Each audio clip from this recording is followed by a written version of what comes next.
Today I would like to invite you to listen to the Dhammapada of the Buddha Shakyamuni, the 86th verse from the Buddhist scriptures on the YouTube channel TN Thai in the USA. In this verse, the Buddha speaks of those who act rightly according to the teaching, those who follow the path of virtue, wisdom, and mindfulness. The teaching is well expounded. It is a lamp to illuminate the darkness of ignorance, a guide to navigate the turbulent waters of attachment, aversion, and delusion.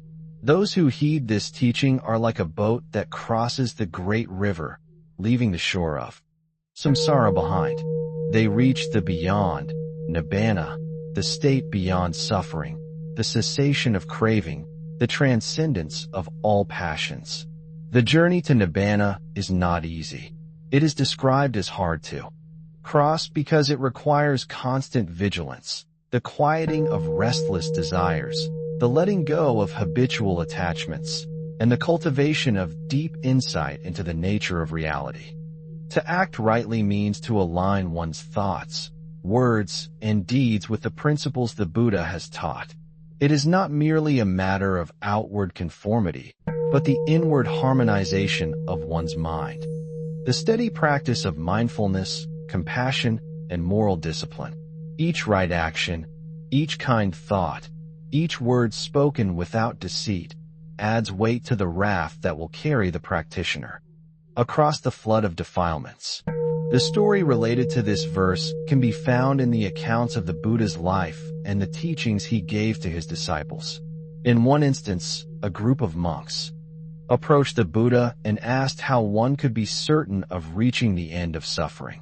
The Buddha replied that certainty comes not from speculation, not from debate, not from attachment to views, but from living in accordance with the Dhamma, from practicing the Noble Eightfold Path, from developing right understanding, right intention, right speech, right action, right livelihood, right effort, right mindfulness, and right concentration.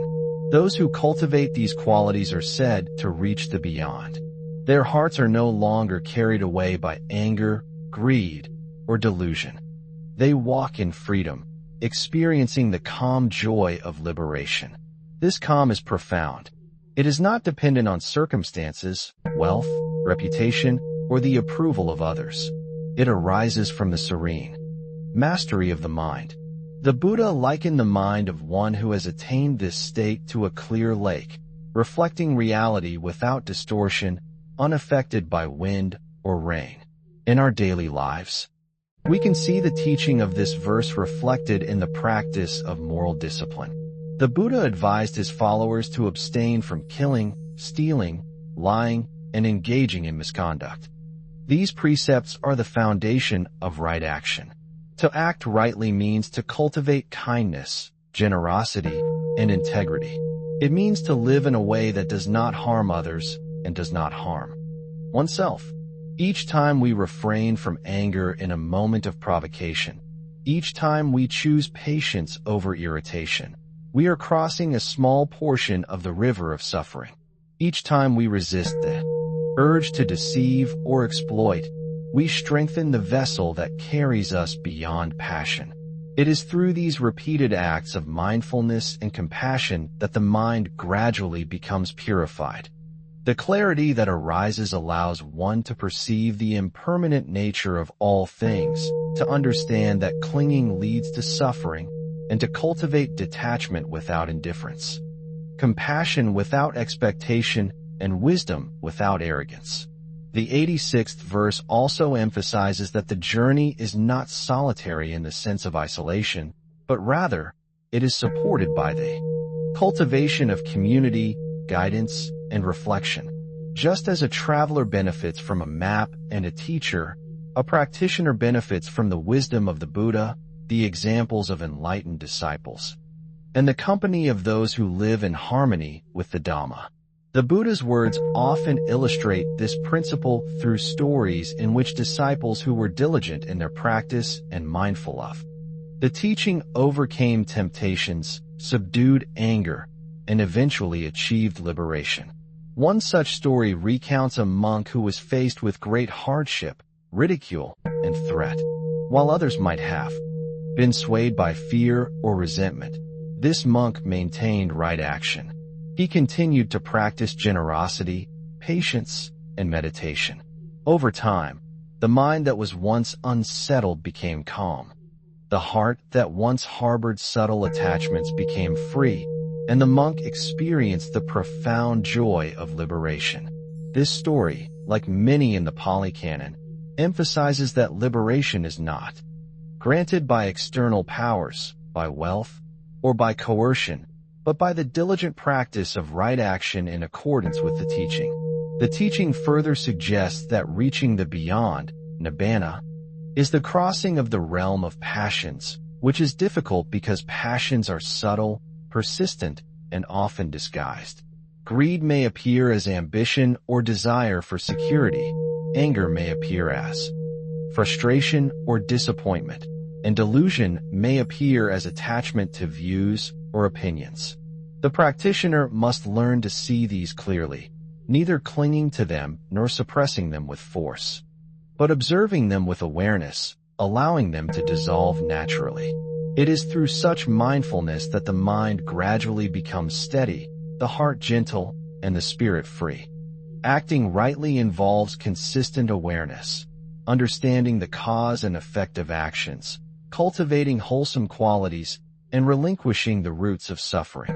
This deliberate practice, continued moment by moment, thought by thought, builds the path toward nibbana. The Buddha also emphasized that action is inseparable from intention. One may perform many acts outwardly considered virtuous, yet if the mind is still dominated by greed, hatred, or delusion, the crossing cannot be fully realized. Therefore, the cultivation of right intention is central to acting rightly.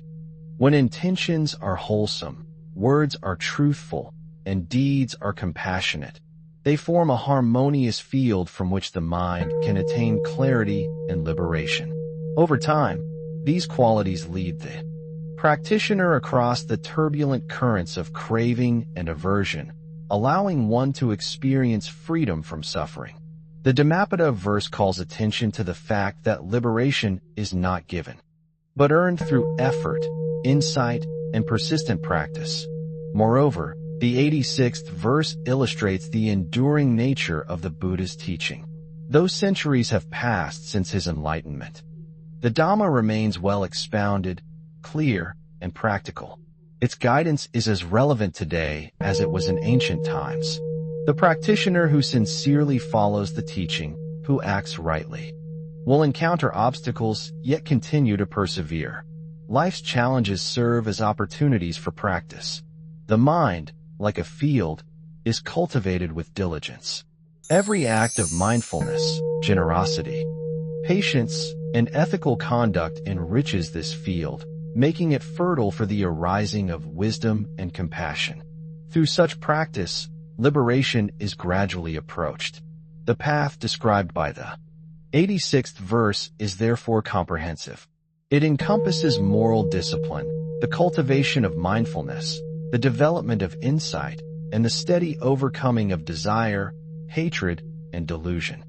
The journey is not always easy, as the realm of passions is indeed hard to cross, but the diligent practitioner, guided by the well-expounded teaching, experiences moments of profound peace, clarity, and joy. These moments reinforce the mind's resolve, nurturing perseverance and confidence in the path. Over time, the mind becomes unshakable, the heart serene, and the spirit liberated. The story within the DHAMMAPADA, exemplified by many disciples, teaches us that liberation is accessible to anyone willing to act rightly. It is not reserved for a select few. Every person has the capacity to observe the mind, to cultivate virtue, to develop wisdom, and to overcome the bondage of passions. By practicing right action according to the teaching, we align ourselves with the principle of cause and effect, understanding that wholesome actions lead to freedom and suffering arises from unwholesome action. The verse encourages us to remain diligent, mindful, and compassionate, offering a path that is both challenging and deeply rewarding. On the 86th verse, we understand that the true measure of progress along the path is not found in the accumulation of possessions or in the recognition of others, but in the steady cultivation of the mind. The teaching emphasizes that those who act rightly, who adhere to the guidance of the Buddha, are the ones who cross the difficult river of passions.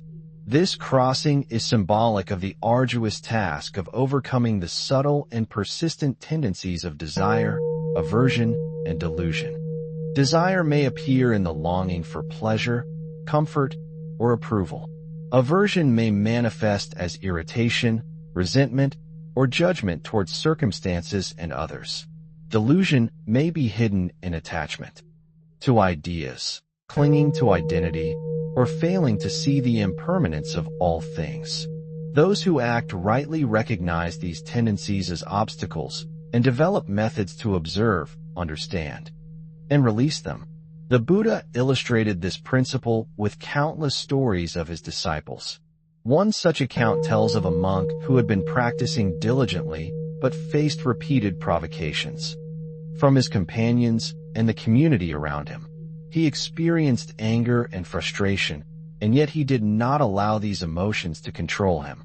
Through careful reflection, meditation, and adherence to ethical precepts, he was able to transform moments of disturbance into opportunities for mindfulness and insight. Each moment of resistance to unwholesome reactions became a step toward liberation. He learned that acting rightly according to the teaching does not imply the absence of difficulty, but the persistence in practice despite challenges. His mind gradually became serene, his heart compassionate, and his perception clear. This is the essence of crossing the realm of passions, the crossing that is so difficult, yet so profoundly rewarding. In another instance, a lay follower of the Buddha faced the challenge of balancing worldly responsibilities with spiritual practice.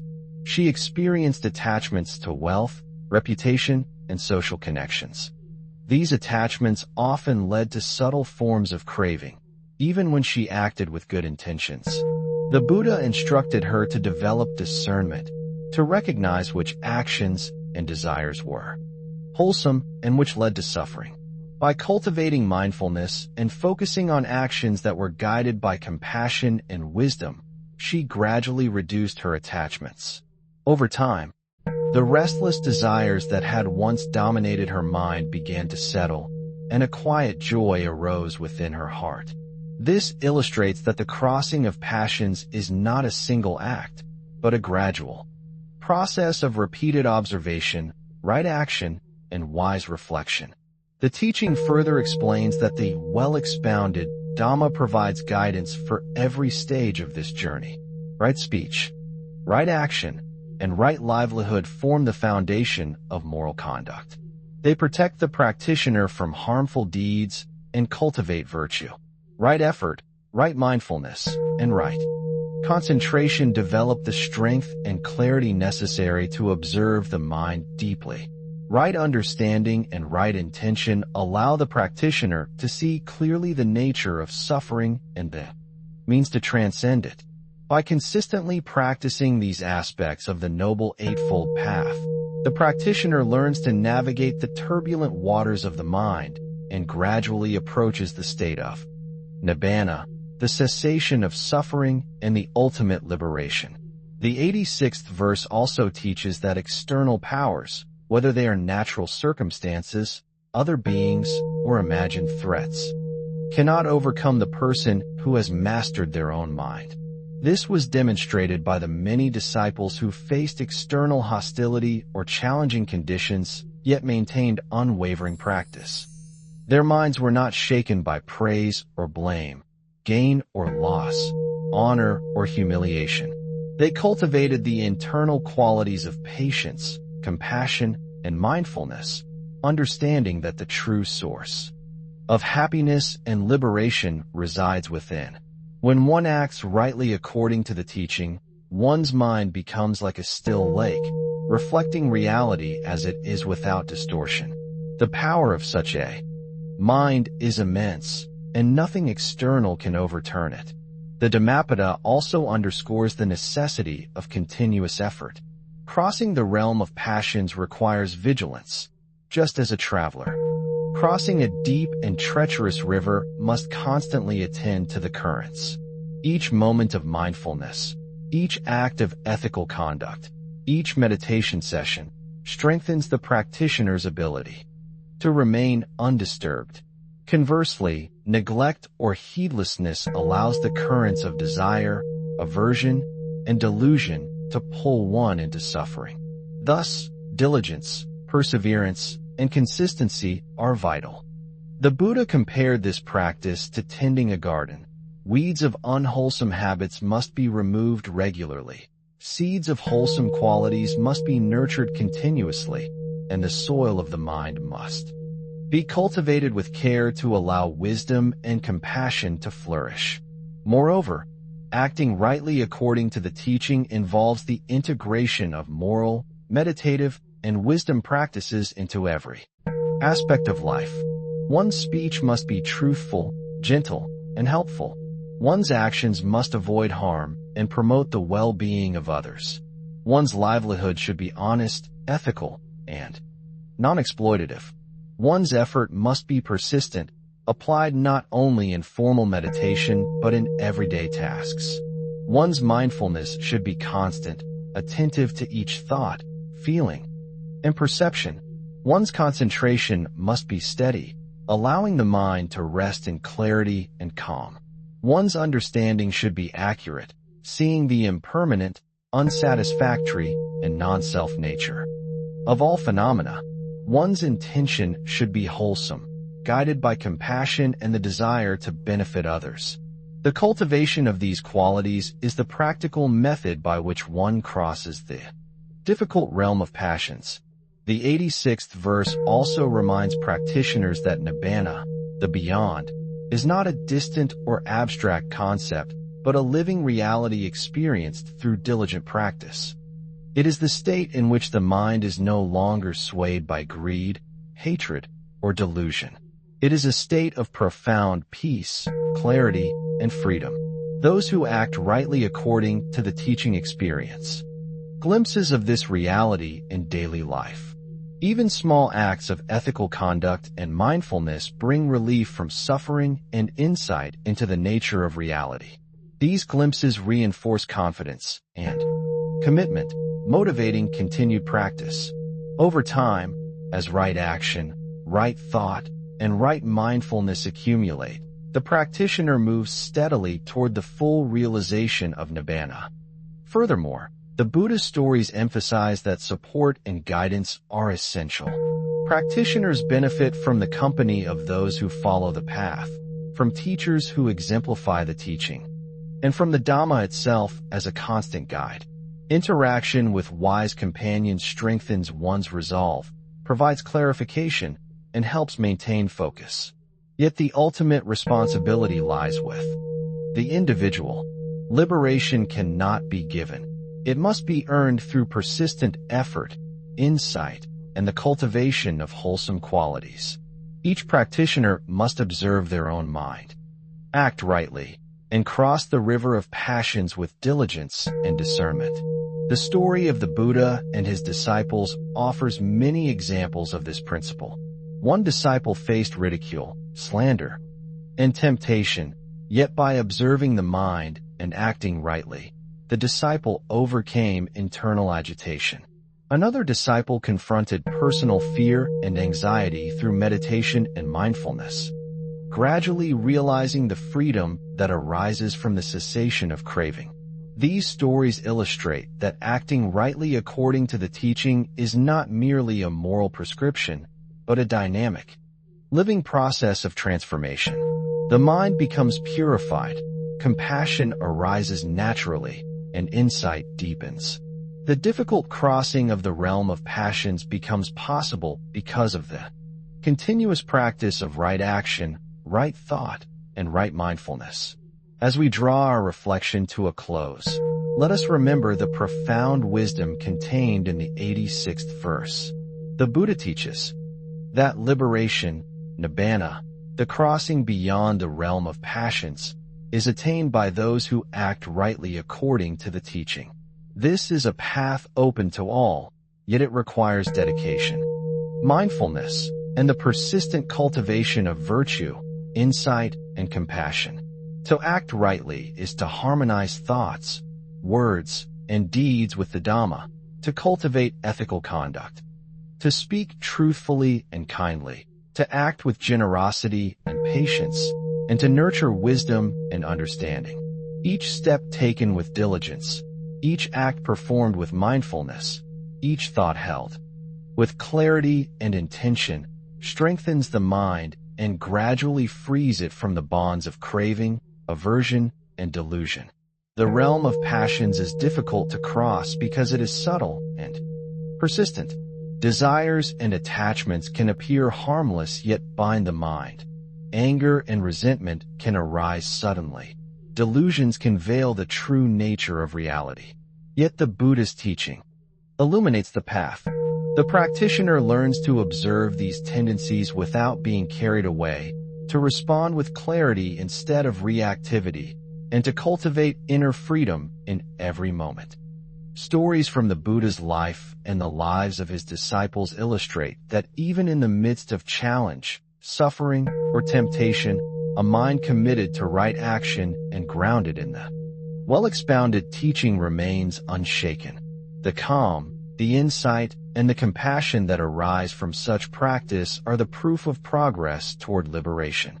Moreover, acting rightly according to the teaching is not a mere moral code, but a living, dynamic practice that transforms the mind and heart. It integrates moral conduct, meditation, and wisdom into everyday life, guiding the practitioner toward clarity, peace, and freedom. Each act of kindness, each moment of patience, each instance of mindful awareness is a step on the path. The journey may be gradual, yet it is cumulative, and over time, the practitioner experiences the profound joy and serenity that arise from mastery of the mind. The 86th verse thus serves as both inspiration and instruction, reminding us that the greatest victory is not over others, but over the restless, unsettled tendencies within ourselves. Through reflection on this verse, we understand that liberation is not dependent on external circumstances, wealth, recognition, or power. It arises from the diligent practice of virtue, mindfulness, and insight. The Buddha's teachings continue to guide those who seek freedom, providing practical methods for cultivating ethical conduct, observing the mind, and realizing the nature of reality. The crossing of the realm of passions is indeed hard, yet it is attainable for those who act rightly, for those who cultivate patience, diligence, and wisdom.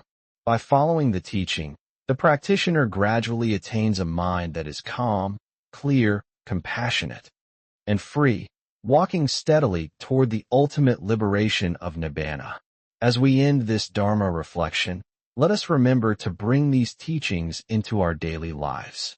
Let us cultivate mindfulness in every action, speak truthfully and kindly, act with generosity and compassion, and nurture insight into the impermanent, unsatisfactory, and non-self nature of all phenomena. By doing so, we align ourselves with the path illuminated by the Buddha, moving steadily toward the beyond craving, beyond aversion, beyond delusion. The journey may be challenging, yet each mindful step, each wholesome act, and each moment of clarity brings us closer to freedom. Thank you for watching my video. DHAMMAPADA. I wish to bring this merit towards all disciples and sentient beings, all of whom will attain Buddhahood. Remember to like, share, and subscribe to my YouTube channel. I really appreciate your time.